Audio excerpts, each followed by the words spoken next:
I don't want my mother to die, but I feel like my life is on hold while I drop everything to take care of her. Are you desperately trying to figure out how to support an aging family member while taking care of your own kids and managing work responsibilities? This show helps adult children to support aging parents by combining care skills, legal tools, and financial strategy into one show to save your sanity.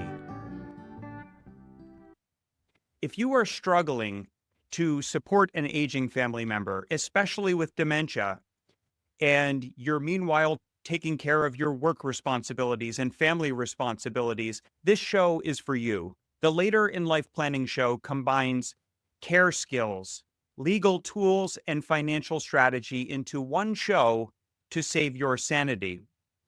In today's episode, you will learn that you're not alone if you feel like your life is on hold while you are a family caregiver. You'll learn that it's helpful to see this caregiving experience as an opportunity and a form of personal growth. And you will hear practical ways to mark your progress. Joining me to look at this concept is someone who has written extensively on the subject, all aspects of the psychology of being a caregiver. And so my guest is Dr. Barry Jacobs from Philadelphia. Barry is a family therapist and a clinical psychologist. He is the author of numerous articles. You can Google Barry Jacobs and you will find them, but he's also the author of a few books. One called The Emotional Survival Guide for Caregivers. And Barry, you can correct me if I'm mangling the title. Another one on dealing with medications. And coming in the spring of 2025, the AARP Caregiver Answer Book, which will answer all of your frequently asked questions. Dr. Barry Jacobs, thank you for joining me on the show, and please correct me if I got any of that introduction incorrect. There's just a small point, Patrick. And by the way, thank you for having me. I'm really delighted to be here. I didn't speak about medications. I spoke about meditations. Meditations, that's a Yes, very important correction. yes. You're not the first person that's talked about medications for caregivers, and maybe caregivers ought to have medications on occasion, but this is more about meditations for caregivers. Thank you. Important clarification, and every bit as health as part of mental health, I would imagine. As a family caregiver, I'm a big believer in the value of meditation myself. But Barry, have you encountered this phenomenon before where people come to you and they say, I just can't wait to get back to my life? Not that they wish their family member to have a quick death or anything like that. They very much are focused on their family member. They're doing something good, but the focus is entirely on the family member, the aging parent usually, and they just can't wait to get back to their life. Yes, I think this is actually quite common, and I've seen this professionally. I've also experienced it personally in the caregiving that I did for my mother and stepfather, both of whom had dementia. What ends up happening is that, number one, people underestimate how long caregiving is going to go on for, and they think about it in terms of weeks or months, and then it really turns into years, and sometimes far greater number of years than they had expected or dream of at the beginning. And the second thing is there is this kind of missing their old lives, missing the leisure time, missing the hobbies, maybe missing the career, missing the time with other family members. And all of that is really understood and really justified. However, this idea that they're going to go through caregiving like traveling to a new land and not be changed by what they're seeing and experiencing, usually not what happens. What happens is if people go through caregiving and are changed by it, and they don't anticipate being changed, they don't necessarily want to be changed, but they are dealing with both medical issues and existential issues that they had never dealt with before, and it changes how they look at the world and how they look at themselves. I think that's this concept of traveling to a different land is apt. It's what people feel because there's a new language. They're hearing about ADLs and POAs, and there's all kinds of other medical and legal terminology. There's equipment involved. It is going to a foreign land. And I think you're right that a lot of people don't expect or have no sense of how long it will take. It's not like maternity leave where you have an understanding of how long each stage of that is going to go, where child rearing is what the level of commitment from you is going to be. Whereas with an aging parent, you really don't have a sense of how much longer it will go on and so forth. But when people go through this, my sense too is that there are varying levels of preparation for it. Some people, if it's thrust on them unexpectedly with a sudden stroke or accident, they're caught completely off guard. But even if it's a slowly developing condition like dementia often is, they don't have the legal or financial planning done. And they have no way of preparing for this if they haven't read your books, of course. And then they're scrambling. But talk to me about more about this idea, this analogy of taking a trip, because it is taking a trip in a sense to a faraway land. It's just what people get wrong maybe is the return trip, that they'll just come home and resume their lives exactly as it looked before. I think I like that analogy. It's going to a place where they may not have a guidebook, or even if they have a guidebook when they get there, it's not anything like what they expected. And then they, as you point out, it's a different language, it's different ways of thinking about things, it's different expectations that they have of themselves, and meeting people from very different backgrounds.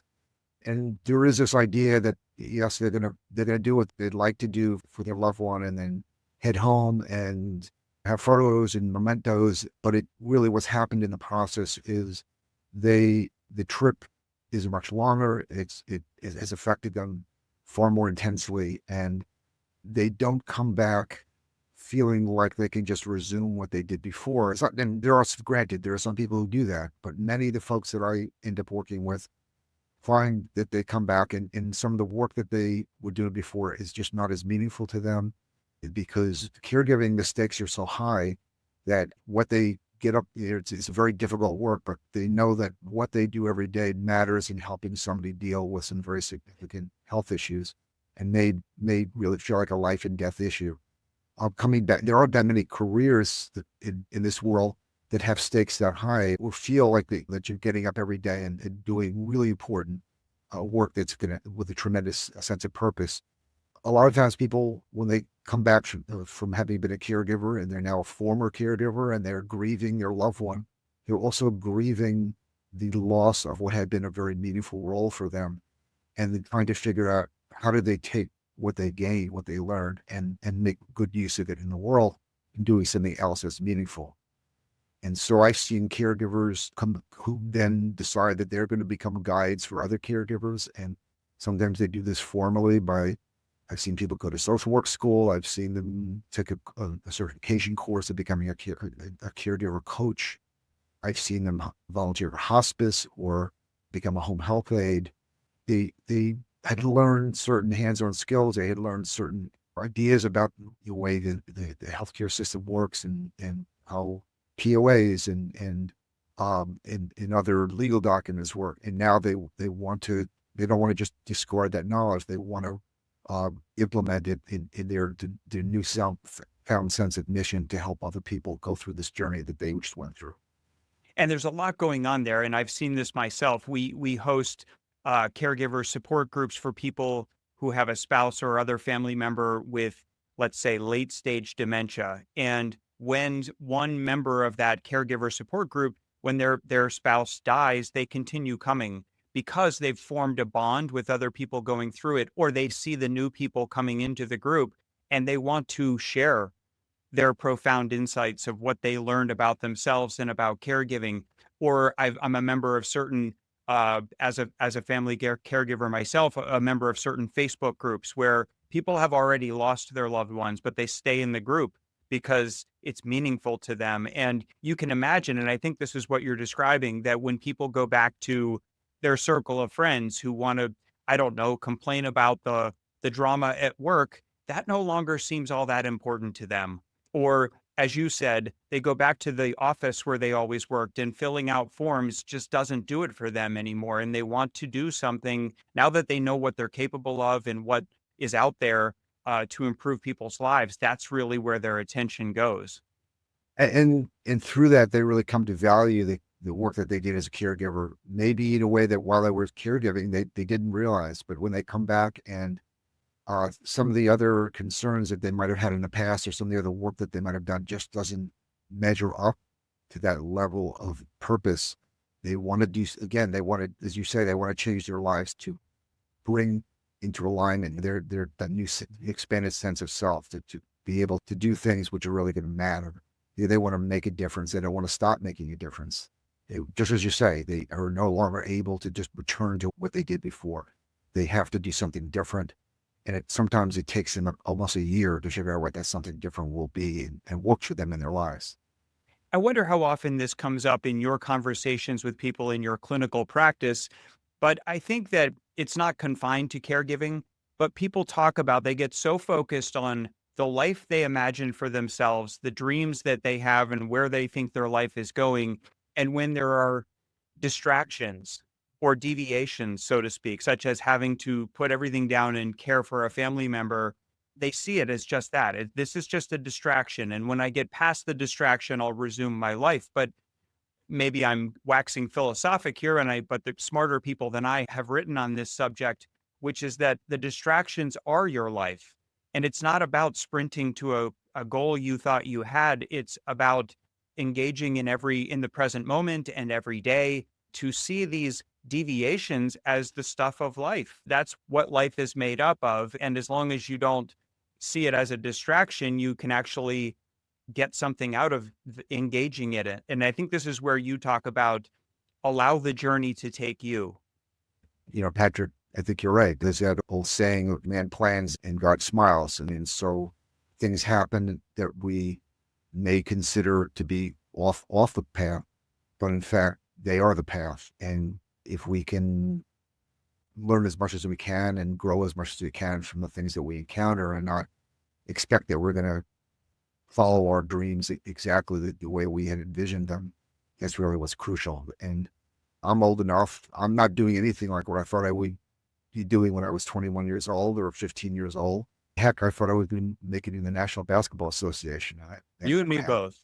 Yeah, what? And with the Philadelphia 76ers playing the way they are, they still could call me. I'd still go out and play. It's the wise caregiver or person in general that greets the day and seizes the day and greets the opportunities that arise and makes the most of them and allows themselves to grow and change in the process.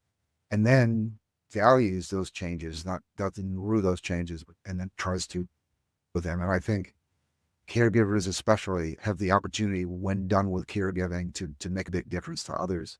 So you mentioned the Facebook group where people who have lost their loved ones are still coming back. My experience of this is I've been very involved with a national organization called the Well Spouse Association, which is specifically for caregivers of spouses. And they actually have kind of two tracks. One is for people who are currently spousal caregivers, who what they call well spouses, and the other are former well spouses. And the former well spouses provide their wisdom and guidance to the people who are going through it now, but they also continue meeting as a group among themselves to talk about things like grieving and also adjusting to life post-caregiving, but also how do they make good on the opportunities that have been provided for them to learn new things, to learn essential knowledge that can make a difference in someone else's life.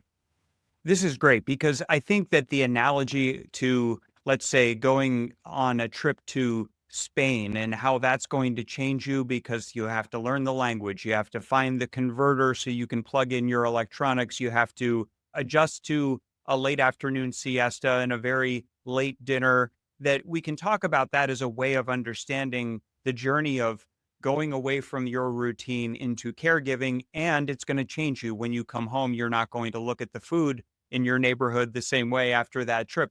But that falls apart for some people because they're horrified. They say, well, that sounds like a trip. I'm willing to put up with the challenges because of the rewards. But you've really honed in on how people can still, even if they didn't ask for this trip into family caregiving, they can still get something out of this if they give themselves to the journey. And I wonder how often you recommend that, like a travel log, people write down their experiences in a journal so that they can just observe what they're feeling and thinking, and then think through problems. And then when they look back over it, they see how far they've come. Is that something that comes up in your practice? It comes up all the time. I've had that conversation a couple times today with various clients. I'm not expecting people are going to write their memoirs and publish them someday.